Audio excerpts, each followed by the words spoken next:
Hi guys, sorry to interrupt your video. Just a quick plea, subscribe to my channel please. If you haven't done it already, subscribe. Tell your friends, subscribe. Thanks.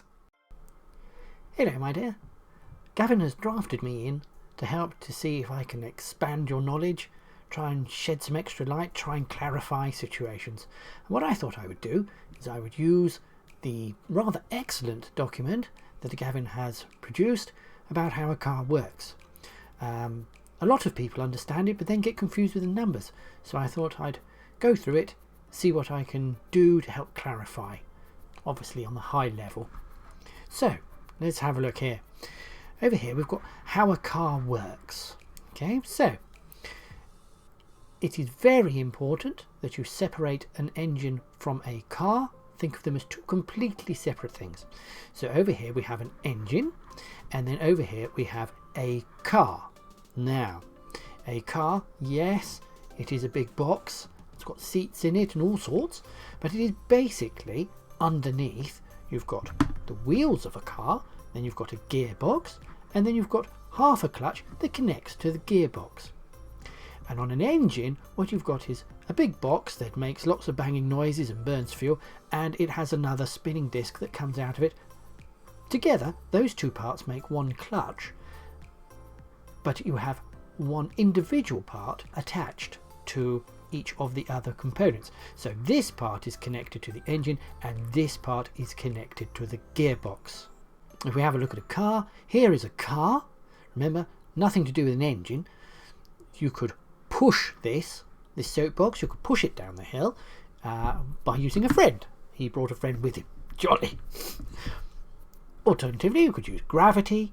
Well, you get out and push yourself, you know. There's lots of options of moving that down a hill, and we don't need an actual engine in order to do that.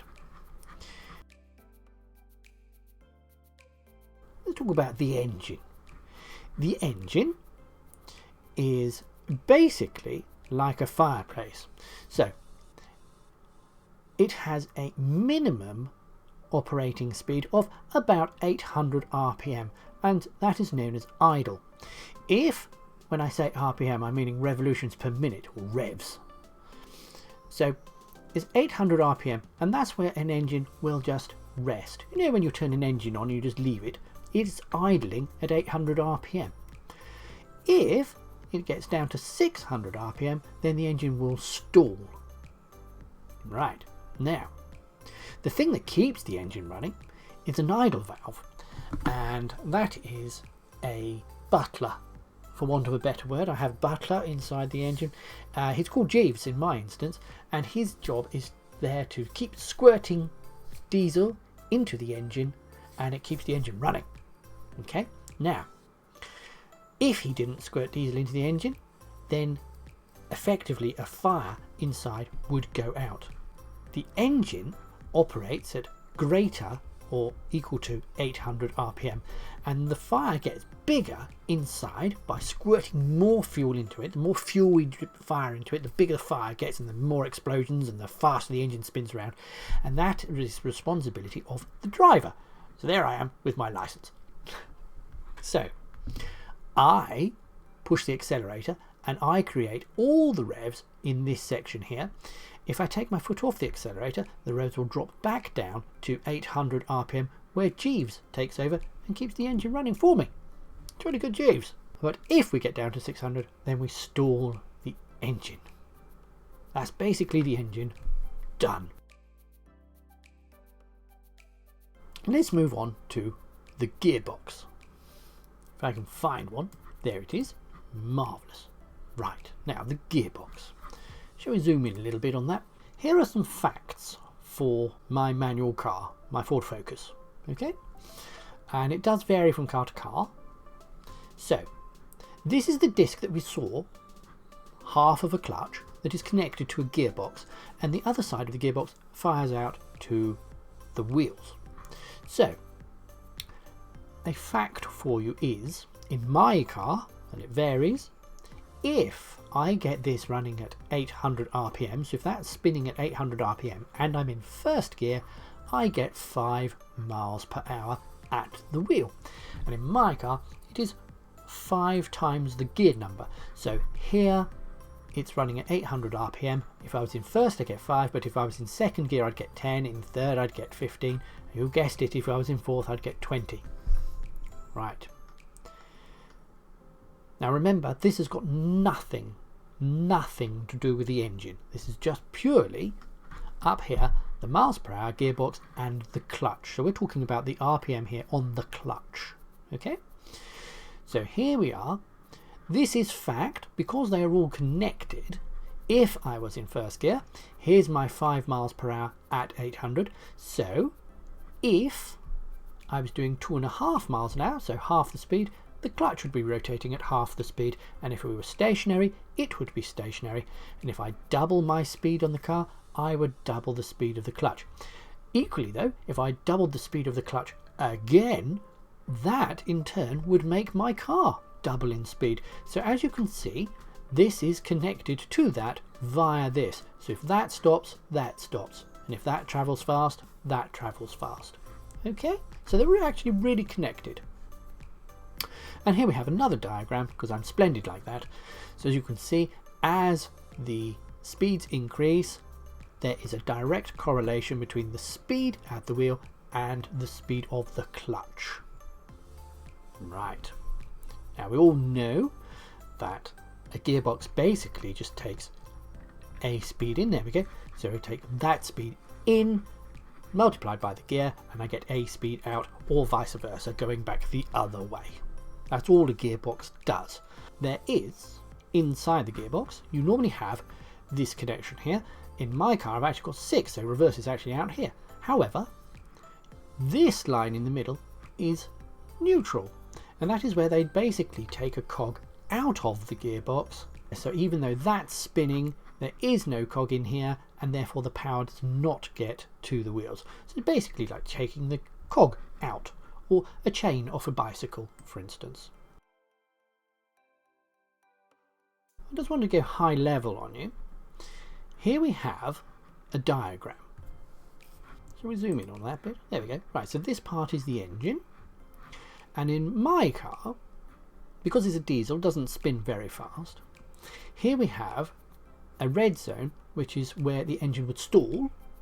So it's below 600 RPM. 800 is where idle. Anything above this is up to me to push the accelerator to put the extra fuel in. And then when I get to this section here, I'm basically getting to the point where the engine is going a little bit too fast, and I run the risk of all the internal components becoming external, which I don't want. Here we have a clutch, and a clutch joins the engine to the car. And you can separate that. Now when I say the clutch, what I mean is a clutch pedal. Because remember, there is half a clutch on the engine, so you could think of a clutch sat here. And there is the other half of the clutch sat there. So we have a clutch, which is 2 spinning discs, and you have a clutch pedal, which operates the discs. So this section in the middle here, this is the pedal, and these are the 2 discs. So what I'm saying to you is, if I pushed fuel into the engine and I got the engine rotating at 2400 RPM, then the clutch here on the engine would be spinning at that speed. And if it is not connected to the car, then obviously it won't affect the car. It must be connected in order for it to affect the car. And equally, the car itself has a clutch spinning here. And if it is separated from the engine, then the car itself could be, if I was in first gear for instance, I could be shooting down the road at say 15 miles an hour, and what that would correspond to is about 2400 RPM on the car. Remember, the engine itself could be switched off at this point. It's nothing to do with the engine, it's just the car. So there is a speed of a clutch connected to the car, and there is a speed of a clutch connected to an engine, and the clutch pedal joins that to that. And as we can see from this rather splendid diagram, here we have all these gears, and it's just a grid. So this is 800 RPM, and it's 5 times the gear number in my car. So at 800 RPM, if I was doing 5 miles in 5th gear, then I would be doing 25 miles an hour. equally, if I went to 5 times my speed, so I went to 4,000 RPM, then I would be doing 5 times the speed. So if that was 800 RPM, that would be 4,000, because that's 5 times 800. Here we go. See? It's just a correlation. So that is a fifth of that. That is 5 times that. And it just depends upon what gear you're in. And that's how a gearbox works. It's just you pick the gear, and for however fast the vehicle is traveling, that would give you a different revolution on the clutch. So let's take these lines here, for example. 25 miles an hour, 25 miles an hour, 25, 25, 25.